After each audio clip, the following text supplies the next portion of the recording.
نیند کی ترتیب ہماری آج کل بہت زیادہ ڈسٹرب ہے، اس کو کس طرح ہم مینیج کریں کہ اس سے ہماری صحت متاثر نہ ہو؟ یہ ایک بہت بڑا اس وقت ایشو چل رہا ہے اور بہت بڑا المیہ ہے، میں سمجھتا ہوں یہ ہر انسان کا لائف سٹائل تبدیل ہو گیا، ہم بھی اسی میں شامل ہیں۔ اگر ہم رات کو سونا چاہیں تو کوئی ہمیں نہیں سونے دے گا۔ شریعت مطہرہ کا حکم یہ ہے کہ عشاء کے بعد مجلس نہیں ہے۔ میڈیکل سائنس بھی اس ریسرچ کے بعد یہی پہنچی ہے کہ رات کو جلدی سونا اور صبح جلدی اٹھنا۔ ہم نے دیکھا یورپ میں رات کو جلدی مارکیٹیں بند ہوتی ہیں، صبح لوگ کام میں ہوتے ہیں۔ جو ہماری وراثت تھی وہ انہوں نے لے لی اور وہ کامیاب ہوئے، ہم نے اپنی وراثت کو چھوڑ کے ہم ان کی چھوڑی ہوئی چیزوں کے پیچھے ہیں اور ہم ناکام ہو رہے ہیں۔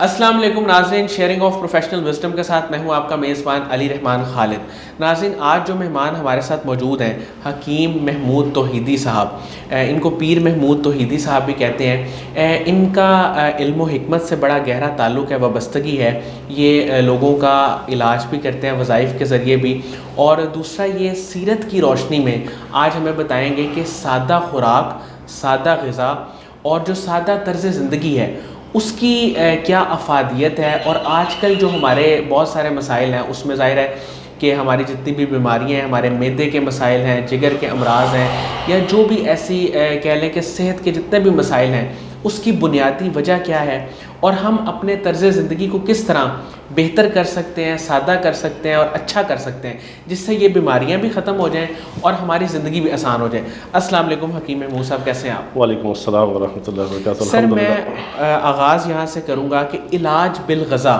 اس پہ آپ کا کافی زیادہ کام ہے اور آپ لوگوں کو بتاتے ہیں کہ کیا کھانے کے ذریعے وہ اپنی بیماری کو دور کر سکتے ہیں۔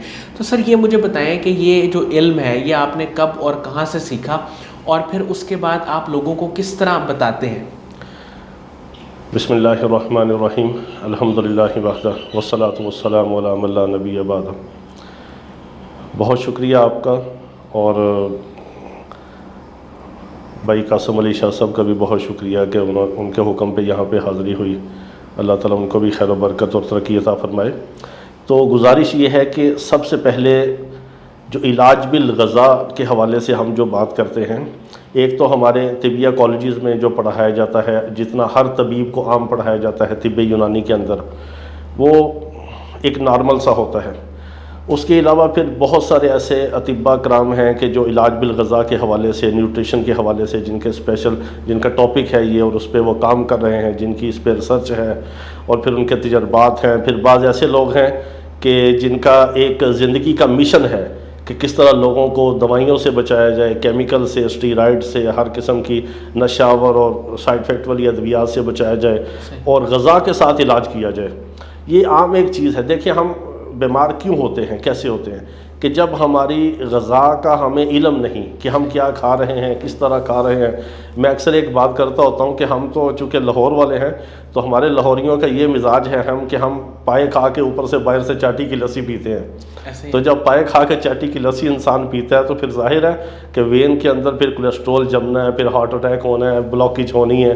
تو ہمیں غذا کا علم نہیں، اور پوری دنیا کے اندر اس وقت جو نیوٹریشن کے حوالے سے کام ہو رہا ہے، علاج بالغذا، ہم تو 15-20 سال پہلے سے لوگوں کو کہتے آ رہے ہیں کہ آپ غذا سے علاج کریں، دوائیوں سے بچیں جہاں تک آپ بچ سکتے ہیں۔ لیکن اب جتنی جدید ریسرچ ہے، میڈیکل سائنس ہے، وہ بھی گھوم پھر کے یو ٹرن لے کے وہ فطرت کی طرف آئی ہے اور سادہ غذا کی طرف، سادہ طرز زندگی کی طرف اور سادگی کی طرف وہ آئے ہیں۔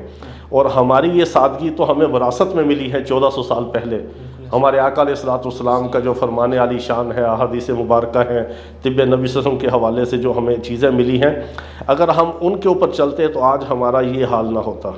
جتنا ہم فطرت کے قریب رہیں گے اور فطرتی اور قدرتی چیزوں کے، نیچرلی چیزوں کے قریب رہیں گے، اتنے ہم ان کے برے اثرات سے بچیں گے۔ سر، سیرت نبی صلی اللہ علیہ وآلہ وسلم کی روشنی میں تھوڑا سا یہ بتائیں کہ سادہ خوراک یعنی ترتیب اس میں کیا ہونی چاہیے، مقدار کتنی ہونی چاہیے، اور جو سونے کا ہمارا ایک عمل ہے اس کو کس طرح ہمیں مینیج کرنا چاہیے۔ یہ دو چیزیں کیونکہ ان کا بڑا گہرا آپس میں بھی تعلق ہے اور صحت کے ساتھ بھی تعلق ہے۔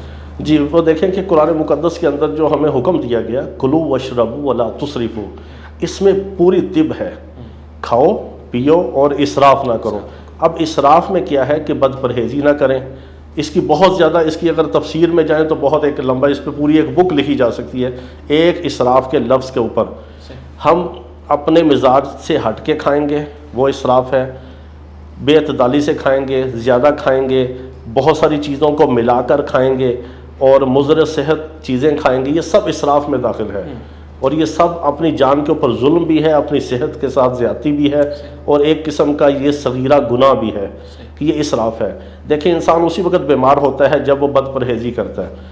اگر ہمیں موسم کا پتہ ہے کہ سردی کا موسم ہے، سردی کے موسم میں مثال کے طور پہ ہم آئس کریم کھائیں، کولڈ ڈرنک بہت ٹھنڈی پئیں تو یہ اسراف ہے، اپنی جان پہ ظلم ہے، بد پرہیزی ہے، بد اعتدالی ہے. اور یہ کب ہوتا ہے کہ جب ہمارا دل چاہتا ہے لیکن ہمارا دماغ اس کو ایکسیپٹ نہیں کرتا. ہمیں یہ سوچنا چاہیے ہر چیز کھانے سے پہلے کہ یہ ہماری صحت کے لیے نقصان دہ تو نہیں ہے. اور آج کل جس طرح کا ماحول ہے آپ جانتے ہیں کہ شہری زندگی ہو یا دیہاتی ہو، ہم کئی دیہاتوں میں بھی گئے، وہاں بھی ہم دیکھتے ہیں کہ سب سے زیادہ جو رش ہے شام کے ٹائم دہی بلے والوں کے پاس ہے، برگر والے کے پاس ہے، شاورمے والے کے پاس ہے، فاسٹ فوڈ والوں کے پاس ہے، جتنے جنک فوڈ ہے، یہ سب چیزوں نے ہمیں تباہی کے راستے پہ لگایا ہے. سر سادہ خوراک کی اگر ہم بات کریں تو 2-4 چیزیں میں چاہوں گا کہ آپ ہمارے ناظرین کو بتائیں. ایک تو آپ نے یہ بتایا کہ کافی ساری چیزوں کو مکس کر کے نہ کھائیں، مطلب ایک ہی وقت میں گوشت بھی ہے، سبزی بھی ہے، دال بھی ہے، تو وہ ظاہر ہے کہ وہ اچھا نہیں ہے صحت کے لیے سب کچھ اکٹھا کھانا، یہ آپ نے بات کی. دوسرا مجھے یہ بتائیے گا کہ کس طرح خوراک میں کن چیزوں کو شامل کرنا ہے اور کن چیزوں کو نکالنا ہے یا کم کرنا ہے، یہ بتائیں. جی ہم یہاں سے اس کی ابتدا کر لیتے ہیں ناشتے سے، کہ ناشتے میں ہم لوگ کیا کرتے ہیں. اگر ہم دہی کھائیں تو بہت فائدہ مند ہے. کچھ لوگ میٹھا دہی لے لیں، کچھ نمکین لے لیں، کچھ زیرہ ڈال لیں، کچھ پھیکا کھا لیں، اپنا اپنا مزاج ہے. کوئی شوگر کے مریض ہیں وہ میٹھا نہ ڈالیں. جو بندہ، میں نے اپنی زندگی میں یہ دیکھا ہے، بڑے بڑے ہم نے طبیبوں کو دیکھا، ہمیں ان کے جوتے اٹھانے کا موقع ملا کہ 80 سال عمر تھی، 85 سال عمر تھی، اور وہ بالکل گھوڑے کی طرح فٹ تھے. نہ ان کا بدن کمزور تھا، نہ ان کی کوئی قوت کمزور تھی. ان کے پیچھے راز کیا تھا کہ وہ صبح نہار منہ دہی کا پیالہ کھاتے تھے. بعض لوگ گڑ ڈال کے کھاتے تھے، شکر ڈال کے کھاتے تھے. ہمارے والد صاحب علیہ رحمہ خود بہت بڑے عالم تھے، اللہ والے تھے. میں نے اپنے والد صاحب علیہ رحمہ کو دیکھا کہ 81 سال کی عمر میں ان کو کوئی بیماری نہیں تھی، اور 82 میں ان کی ڈیتھ ہوئی، اور 5-6 ماہ پہلے بخار ہوا اور بیمار ہوئے، کمزور ہوئے، بس کوئی بیماری نہیں تھی، پوری اچھی طرح ان کی صحت تھی. انہوں نے کبھی بازار کی چیز نہیں کھائی تھی. یہ بازار کی چیزیں یہ ہمیں بیمار کرتی ہیں. آپ سادی خوراک کھائیں. ناشتے میں دہی لے لیں، اگر اللہ نے آپ کو توفیق دی ہے تو آپ شہد ساتھ لے سکتے ہیں. شہد بھی فارمی نہ ہو، خالص ہو. زیتون کا پھل لے لیں 2-4 دانے، زیتون کا روغن آپ جو ہے اس میں انڈا بنا لیں. انڈا ہمیں کھانا چاہیے دیسی اور ولایتی انڈے کے اوپر میرا یہ خاص موضوع ہے. اس میں بہت فرق ہے. بعض لوگ کہتے ہیں اس میں فرق نہیں ہے، بہت فرق ہے. آپ ولایتی انڈا ایک بار آپ کچن میں اس کو تیار کریں تو جس گلاس کو ہاتھ لگائیں گے سارا دن اس گلاس سے سمیل آئے گی، اور اس کی زردی لائٹ کلر کی ہے، اور دیسی انڈے کی زردی ڈارک کلر کی ہے. یہ بدبودار ہے، یہ خوشبودار ہے، یہ ایسیڈیٹی پیدا کرتا ہے. اور دیسی انڈا اینٹی ایسڈ ہے. 70 بیماریوں کا علاج دیسی انڈا ہے. اس میں آپ کو کیلشیم، فاسفورس، پروٹین، سب کچھ آپ کو، وٹامن ڈی اس میں ملے گا. اگر آپ دیسی انڈا لے لیں پھر آپ دہی نہ کھائیں. ایک دن آپ ناشتے میں دہی لے لیں، ایک دن ناشتے میں 2 دیسی انڈے لے لیں. اس کو آپ ادرک، پودینہ، لہسن ڈال کے اس کا آملیٹ بنا سکتے ہیں. اس کو آپ ہاف فرائی کر لیں، اس کے اوپر کالی مرچ اور نمک ڈال لیں، اس کو زیتون کے تیل میں بنا لیں. جتنی اللہ پاک نے کسی کو توفیق دی ہے، کوئی صاحب حیثیت ہے، تو میں کہتا ہوں کہ دوائی پہ پیسے لگانے سے بہتر ہے اپنی خوراک پہ پیسے لگائیں. یہ بہت خوبصورت جملہ آپ کا، بالکل ایسے. میں اکثر لوگوں کو کہتا ہوں، بعض ہمارے یوٹیوب چینل پہ ویڈیو کے نیچے لوگ کمنٹ کرتے ہیں جی آپ دیسی مرغ بتاتے ہیں، تو میں کہتا ہوں بیٹے دیسی مرغ آپ نے اپنے لیے کھانا ہے. اس سے بہتر ہے کہ آپ ڈاکٹر کے پاس جا کے پھر ڈرپ لگوائیں، یا پھر آپ مہنگے ٹیسٹ کروائیں تو اپنی جان پہ پیسہ لگائیں. آپ بیماری سے پہلے تھوڑا سا ان چیزوں کو سوچ لیں، کیونکہ اب تو ہمارے سامنے ہیں جن لوگوں کو بیماریاں لگی ہوئی ہیں، ہم ان کو دیکھ کے صرف اتنا ہی سوچ لیں کہ اس سے بچنے کے لیے ہم تھوڑی سی اپنی خوراک میں تبدیلی کر لیں. بالکل ایسے ہی. اچھا سر مجھے یہ بتائیں کہ کون سی ایسی چیزیں ہیں جن کو خاص طور پہ بالکل استعمال نہیں کرنا چاہیے جو آج کل ہم کر رہے ہیں؟ تو فاسٹ فوڈ ظاہر بازار کی چیزیں وہ تو ہیں ہی، لیکن اس میں مرچوں کا، مسالوں کا اور ذائقے کا وہ کتنا رول ہے؟ جی اس میں یہ بہت اہم رول ہے. دیکھیں کہ جو آج کل سرخ مرچ بازار میں ہے، جہاں پر میری جہاں تک ریسرچ ہے کوئی 70-80% یہ کیمیکل ہے. اور اس میں 2-3 قسم کے کیمیکل استعمال ہوتے ہیں، ایک اس کے کلر کے لیے، ایک اس کی خوشبو کے لیے، ایک اس کی تلخی اور تیزی کو بڑھانے کے لیے۔ بعض ایسی سرخ مرچیں میں نے خود جا کے چکھی ہیں کہ آپ اس کو اتنا سا پورے پہ لگا کے زبان پہ لگائیں، زبان کو کاٹ کے رکھ دے گی، تو یہ سرخ مرچ جب غذا کی نالی سے گزرے گی، معدے کے اندر جائے گی، 5-4 گھنٹے اس کے اوپر ڈائجسٹ سسٹم آگے چلے گا، ہضم کا نظام چلے گا، تو یہ کہاں کہاں پہ بگاڑ کرتی ہوئی، جب یہ میں لوگوں کو کہتا ہوں، اکثر جو ہم دیکھتے ہیں نا، کوئی پائلز کے پیشنٹ ہے تو وہ بیچارے زبان کے چسکے والے ہوتے ہیں، وہ کہتے ہیں جی کھانے میں بڑا مزہ ہے، ہم چٹپٹی چیزیں کھاتے ہیں، اسپائسی چیزیں، شاورمے والے کے پاس چلے جائے وہ کہتے ہیں جی اسپائسی شاورما لگانا، سادہ نہیں کھا سکتے۔ تو میں کہتا ہوں یہ زبان کا جو اسپائسی ہے، جب آپ مرچ کھاتے ہیں تو جب یہ مرچ خارج ہوتی ہے نا، وہاں سے بھی یہ اسپائسی کی طرح ہی خارج ہوتی ہے۔ یہ جو زیادہ مرچیں کھانے والا بندہ ہے، جب وہ سٹول پاس کرتا ہے، رفع حاجت کرتا ہے، اس کو پخانے کے ساتھ جلن شروع ہوتی ہے، پھر اس کو نالیوں کے پھٹنے سے خون شروع ہوتا ہے۔ ہر چوتھا بندہ بواسیر کا مریض ہے، یہ مرچوں کی وجہ سے، کیمیکل والی غذا کی وجہ سے، اسپائسی چیزوں کی وجہ سے، اس کا بہت زیادہ نقصانات ہیں، اور معدے کی تباہی اسی سے ہوتی ہے۔ سر کھانے کی مقدار کتنی ہونی چاہیے؟ اس کا بھی ہمیں شریعت مطہرہ نے بتایا کہ ایک حصہ پانی، ایک حصہ کھانا اور ایک حصہ ہوا کے لیے اور خالی۔ اس اصول پہ جب ہم چلیں گے تو نہ ہمارا معدہ خراب ہوگا، نہ ہاضمہ خراب ہوگا، نہ ہمیں کولڈ ڈرنک پینی پڑے گی ہاضمے کے لیے، نہ ہاجمولہ کھانی پڑے گی، نہ ہاضمے کی دوائیاں کھانی پڑیں گی۔ ہر بندہ تو کھانے کے ساتھ بوتل پی رہا ہے، اور جس کو پوچھیں کہ بوتل کیوں پی رہے ہیں، جی ہضم کرنے کے لیے۔ بھی ہضم کرنے کے لیے بوتل تھوڑی ہے، یہ تو تیزاب ہے، اس کا الگ نقصان ہے۔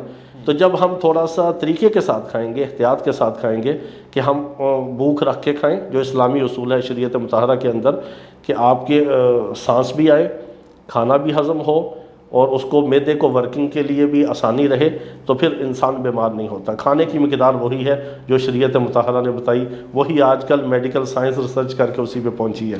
سر آپ کا چونکہ اس میں بڑا گہری آپ کی نظر ہے، آپ کا کام بھی ہے، تو ایک سوال میں یہاں پہ اپنے ناظرین کے لیے تحفتاً پوچھنا چاہوں گا کہ شوگر کے جو مریض ہیں ان کو بار بار بھوک لگتی ہے، آپ کے خیال میں اس وقت جو ان کو بار بار بھوک لگتی ہے، رات کو لگتی ہے، یا عام بھی اگر انسان کو لیٹ نائٹ کوئی کام کرنا پڑ جاتا ہے اس کو بھوک لگتی ہے، تو کون سی ایسی 2-3 چیزیں ہیں جو اگر وہ کھا لے تو اس کا اسے نقصان نہیں ہوگا؟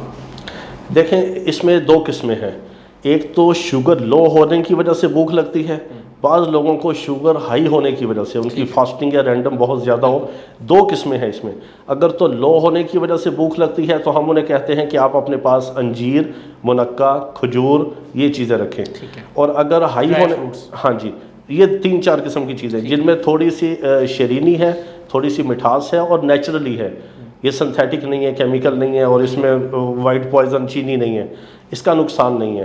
یہ ان بدن کو انرجی بھی دیتی ہے، بھوک کو کور بھی کرتی ہے، معدے کو سکون بھی دیتی ہے، اور جو شوگر کی کمی کی وجہ سے، یعنی کہ مٹھاس کی کمی کی وجہ سے جو دل گھبراتا ہے، بعض لوگوں کے ہاتھ پاؤں کانپنے شروع ہوتے ہیں، چکر آنے شروع ہو جاتے ہیں، مجھے جلدی سے کچھ کھانے کے لیے دے دو، ایسا ہوتا ہے، ان کے لیے یہ ہے۔ اگر شوگر ہائی والوں کی یہ کنڈیشن ہو تو ان کو ہم کہتے ہیں کہ آپ کالے چنے بنے ہوئے اپنے پاس رکھیں، اس کا نقصان کوئی نہیں اور فائدہ ہے۔ کالے چنے ایک، یعنی کہ مٹھی پر آپ کھا لیں، ایک چھٹانک، وہ آپ کی شوگر کو بھی فائدہ کرے گا، آپ کی بھوک کو بھی مٹائے گا، معدے کو بھی سکون دے گا، اور نقصان کوئی نہیں، فائدہ ہی فائدہ ہے، اور سستا اور ہر جگہ ملنے والی چیز ہے۔ بالکل صحیح۔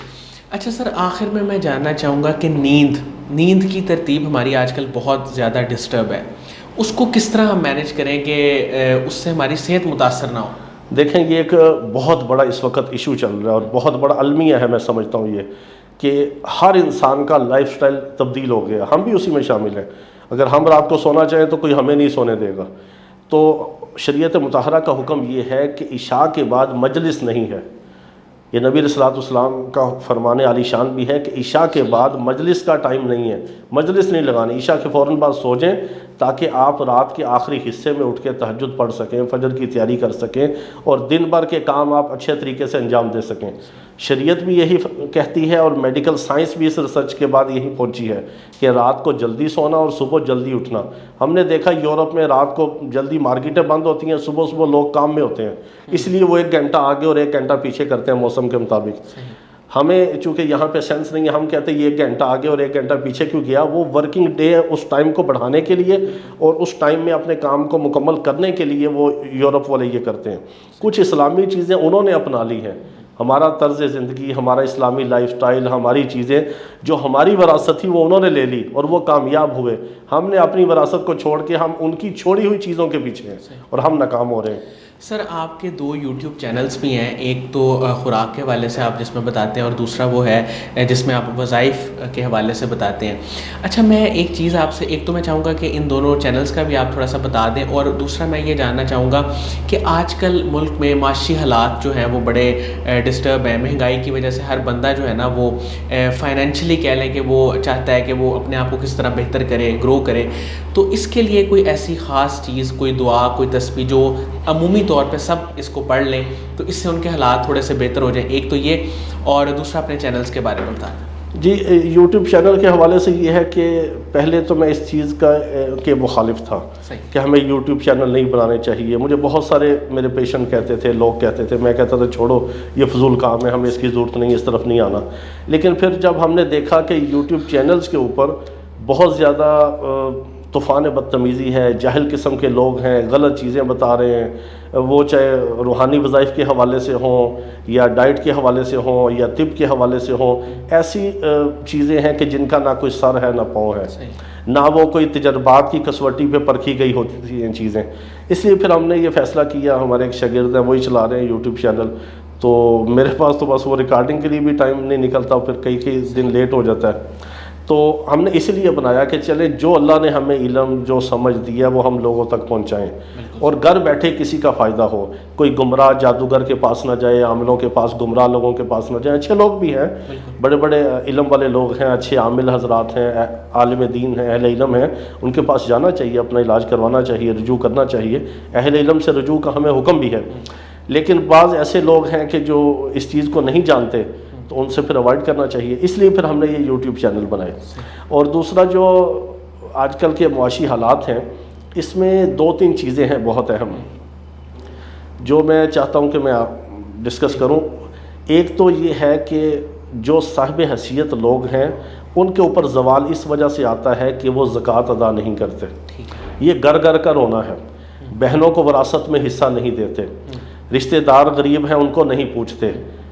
جو اس طرح کے کام کرتا ہے، صلہ رحمی نہیں کرتا، قطع رحمی کرتا ہے، زکوٰۃ ادا نہیں کرتا، جو اللہ نے اس کے مال میں غریبوں کا مال رکھا ہے، یعنی دوسرے لفظوں میں یہ کہا جاتا ہے کہ وہ یتیموں مسکینوں کا مال خود کھا رہا ہے، اس کے مال میں یہ ان کا حق ہے، وہ نہیں دے رہا. تو میں نے جو مالداروں کو زوال میں دیکھا وہ بڑی وجہ یہ ہے، سودی کاروبار اور ان چیزوں کی وجہ سے. اور جو عام مڈل کلاس لوگ ہیں یا غریب لوگ ہیں ان کے حالات بہتر نہیں ہوتے. اس میں بھی 3-4 وجوہات ہیں، جن میں سے بڑی یہ ہے کہ ہم نماز نہیں پڑھتے. 5 نمازیں جو پڑھتے ہیں کم از کم ان کو ذہنی طور پہ سکون ہوتا ہے، پھر وہ اللہ سے مانگنے کا ان کا ایک رجحان ہوتا ہے، اس طرف آتے ہیں. تیسرے نمبر پہ پھر ان کو اللہ پر توکل ہوتا ہے. یہ چیزیں ضروری ہیں کہ جو ہماری محنت کے ساتھ ساتھ انسان، ہر چیز محنت سے نہیں ملتی. محنت صرف یہ ہے کہ ایک راستہ ہے. بہت سارے ہم نے دیکھے کہ انگوٹھا چھاپ ہیں، اربوں کے مالک ہیں. بہت سارے علم والے ہیں، وہ بیچارے 20-30 ہزار کی ان کو نوکری نہیں ملتی. یہ اس چیز کے ساتھ نہیں ہے. یہ ایک تو مقدر کے ساتھ ہے، دوسرا انسان کی محنت ہے، اور تیسرا انسان کے اپنے اعمال ہیں. تو اس میں ہم روحانی وظائف کے حوالے سے تو اکثر یہ کہتے ہیں کہ ایک تو ہمیں ہر وقت چاہیے کہ چلتے پھرتے ہم کثرت سے استغفار کریں، کیونکہ یہ ہمیں قرآن کا حکم بھی ہے. ظہر الفساد فی البر والبحر بما کسبت ایدی الناس، کہ خشکی اور تری میں جتنا فساد ہے یہ ہمارے ہاتھوں کا کیا ہوا ہے. تو جب انسان کے گناہ معاف ہوتے ہیں، اللہ کی رحمت متوجہ ہوتی ہے، اللہ تعالیٰ ہر غم سے، ہم سے، تنگی سے، فقر فاقے سے نجات دے دیتا ہے. ایک ہمیں چاہیے کہ ہم چلتے پھرتے کثرت سے استغفار کریں. دوسرے نمبر پر ہم حضور علیہ الصلوۃ والسلام کی ذات و برکات کے اوپر ان کا احسان سمجھتے ہوئے ہم ان کے اوپر کثرت کے ساتھ درود و سلام پڑھیں. کوئی سا بھی چھوٹا درود شریف پڑھیں، وہ آپ کی مرضی ہے، جو آپ آسانی سے پڑھ سکیں. تیسرے نمبر پہ ہم 4-5 اعمال بتاتے ہیں کہ فجر کی نماز کے بعد ایک تسبیح سبحان اللہ و بحمدہ سبحان اللہ العظیم، یہ ایک تسبیح فجر کے بعد، ایک عصر کے بعد. دوسرے نمبر پہ تیسرا کلمہ ایک تسبیح فجر کے بعد، ایک مغرب یا عشاء کے بعد، اور استغفار اور درود شریف کثرت کے ساتھ. اس کے ساتھ ہم بتاتے ہیں کہ عشاء کی نماز کے بعد 70 بار سورۃ قریش، 6-7 منٹ کا عمل ہے. 70 بار آپ سورۃ قریش پڑھیں، 6 سے 7 منٹ لگتے ہیں بسم اللہ کے ساتھ. اور 129 بار سورۃ کوثر، یہ آپ چاہے صبح شام پڑھ لیں، چاہے آپ عشاء کے بعد پڑھ لیں. یہ ایک بہت پاورفل عمل ہے. اور فجر کے بعد اگر کوئی مزید کسی کے پاس ٹائم ہو، سورہ یاسین ایک بار، سورہ رحمان ایک بار، اور سورۃ الضحیٰ 21 بار. جو بندہ سورۃ والضحیٰ فجر کے بعد 21 بار پڑھتا ہے وہ کبھی بے روزگار نہیں ہوتا. صحیح. بے روزگاروں کو ہم بتاتے ہیں وہ 121 بار چند دن پڑھتے ہیں، اللہ تعالیٰ اچھا روزگار عطا فرما دیتا ہے. 21 بار ویسے، اور اگر روزگار نہیں تو 121 بار، اور 21 بار روٹین میں پڑھنے کے لیے، ہمیشہ پڑھنے کے لیے 21 بار بسم اللہ کے ساتھ. اور اگر نوکری نہیں، بے روزگار ہے، اس کو فوری طور پہ اچھی جاب چاہیے، اچھا بزنس نہیں ہے، تو 121 بار جب تک وہ کام نہیں ہوتا، اس کے بعد 21 بار. یہ کچھ اعمال ہیں. اس کے ساتھ ساتھ ہم گناہوں سے بچیں تو اللہ کی رحمت ہر ایک کے اوپر ہے. سر، شاہ صاحب کے کام کو مختصر میں چاہوں گا آپ بتائیں کہ ان کے کام کو، ان کی فاؤنڈیشن کو آپ کیسے دیکھتے ہیں؟ یہ تو ہمارا الحمدللہ کچھ سالوں سے قاسم علی شاہ صاحب سے اللہ تعالیٰ ان کی حفاظت فرمائے، اللہ تعالیٰ ان کو مزید عروج و ترقی دے. یہ ایک انقلابی آدمی ہے. اصل میں اس طرح کے لوگوں کو سمجھتا ہوں کہ یہ لوگ ہوتے ہیں جو معاشرے میں تبدیلی لا سکتے ہیں. کچھ لوگوں کے تو تبدیلی کے نعرے ہوتے ہیں، اور وہ یہ حقیقت میں تبدیلی لانے والے اس طرح کے لوگ ہوتے ہیں، انقلابی ذہن کے ہوتے ہیں. اور پھر یہ مشنری قسم کے لوگ ہوتے ہیں کہ جن کا زندگی کا مشن ہوتا ہے کہ یہ نوجوانوں کی اصلاح کرنی ہے، ان لوگوں کو ادھر سے بچانا ہے. اور یہ شاہ صاحب کے ماشاءاللہ جتنے شعبے ہیں، اللہ تعالیٰ ان کو دین دگنی رات چگنی ترقی دے. ایسے لوگوں کا یہ قحط الرجال کا دور ہے. قحط الرجال کہتے ہیں کہ اس دور میں لوگ کم ہیں. ایسے لوگ جو ہیں میں کہتا ہوں کہ جتنے ہوں اتنے ہی کم ہیں. بہت بہت شکریہ پیر محمود صاحب، آپ نے ہمارے لیے وقت نکالا، آپ تشریف لائے. ناظرین، مجھے امید ہے کہ ان کی گفتگو سے آپ نے بہت کچھ سیکھا ہوگا، خاص طور پہ جو علاج بالغذا پہ انہوں نے بات کی، یعنی کہ کون کون سی چیزیں اگر ہم اپنی غذا میں شامل کر لیں تو پھر ہم بہت ساری بیماریوں سے بچ سکتے ہیں. اس کے حوالے سے ہم نے خصوصی گفتگو کی. اپنا بہت ہی خیال رکھے گا. انشاءاللہ دوبارہ حاضر ہوں گے ایک نئے انٹرویو کے ساتھ. تب تک کے لیے اللہ حافظ.